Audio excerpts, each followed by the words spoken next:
Até hoje, pouco mais de 5 milhões e 500 mil brasileiros já foram vacinados contra a Covid-19. Estados e municípios ainda tentam atender a lista de prioritários. Apesar de o imunizante ainda demorar para chegar a todos os brasileiros, o Ministério Público do Trabalho se antecipou e lançou um guia sobre a vacinação nas empresas. O objetivo é evitar abusos. Ainda vai demorar um pouco para que a vacina contra a Covid-19 chegue a todos os brasileiros. A prioridade agora são os idosos, mais vulneráveis à doença. O Arlindo trabalha dentro de um hospital, mas como não está na linha de frente, ainda terá de esperar. Estou ansioso para a vacinação, eu acho que é muito importante sim.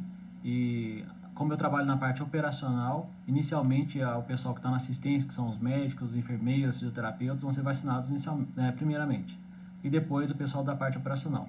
Então, sim, estou ansioso. Enquanto quem não tem prioridade espera, o Ministério Público do Trabalho tenta se antecipar e já preparou um guia com base nas recomendações da OMS, critérios epidemiológicos e logísticos para orientar os procuradores em casos de violações trabalhistas que envolvam vacinação no trabalho. Um dos pontos do guia é que a vacinação do trabalhador deve ser aplicada sem nenhum custo para o empregado. Na avaliação do Ministério Público, a vacinação é um direito-dever de patrões e funcionários e o direito coletivo se sobrepõe ao individual por vários motivos. A vacinação, embora não seja obrigatória, forçada, ela é compulsória e pode ensejar restrições a direitos individuais dos cidadãos e inclusive dos trabalhadores. Então, nesse contexto, o trabalho que foi feito, esse guia, ele tem a finalidade de orientar os procuradores e as procuradoras do trabalho no Brasil inteiro, no sentido de trazer maiores informações sobre a questão técnica da vacinação e sua repercussão jurídica nas relações de trabalho. Segundo o guia, a recusa justificada da vacinação por contraindicação médica por causa de alergia, por exemplo, não representa ato faltoso e o patrão vai ter que reorganizar o trabalho para garantir a proteção coletiva e individual. Mas quando o trabalhador recusar a imunização sem uma justificativa clínica, o empregador poderá adotar medidas de trabalho à distância ou demitir o funcionário se isso não for possível. É possível admitir, com base na Lei 13.979, no artigo 3º, em conjunto com a interpretação do Supremo Tribunal Federal sobre a compulsoriedade da vacina, é possível admitir a aplicação da sanção contratual prevista no artigo 482 da CLT, ou seja, a justa causa por descumprimento de uma ordem tecnicamente fundamentada, ou seja, descumprimento de uma ordem de saúde coletiva prevista nos documentos de saúde e segurança do trabalho da empresa. Bom, e para repercutir o assunto, eu converso agora com a advogada Laura Lanzer Bloemer.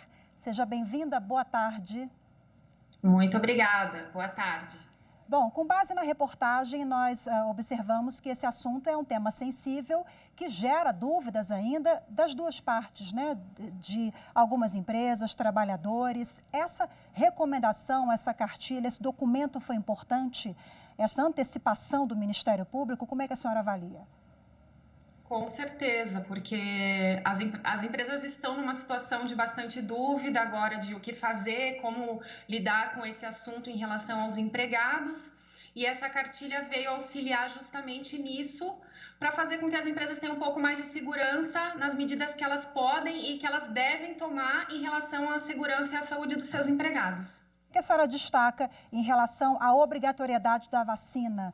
Nós tivemos uma orientação julgada do Supremo Tribunal Federal, né? Porque na semana passada, nos últimos dias, esse assunto veio à baila, o Supremo se posicionou. Esse é um ponto importante para que os trabalhadores tenham atenção, que quando há risco para a coletividade, não tem jeito, a obrigatoriedade vai falar mais alto. Sem dúvida. A decisão do STF veio justamente corroborar essa posição que já era majoritária na jurisprudência, na doutrina, de que vale, né, em primeiro lugar, o bem coletivo, ou seja, a liberdade individual ela é sobreposta sobre a coletiva. Então, da mesma forma, a segurança da coletividade se sobrepõe à do individual. Essa decisão do STF é muito importante, com certeza, porque dá uma segurança maior para as empresas e também já guia os empregados no sentido de que, de fato, a obrigatoriedade pode ser exigida deles na relação de trabalho. Agora, claro que cada caso é um caso, nós vimos na reportagem também que trabalhadores podem se negar se tiver algum risco, né? Se tomar vacina, alguma alergia, por exemplo, foi o que nós ressaltamos ali. Então, não é vincular a demissão por justa causa, ela não é automática.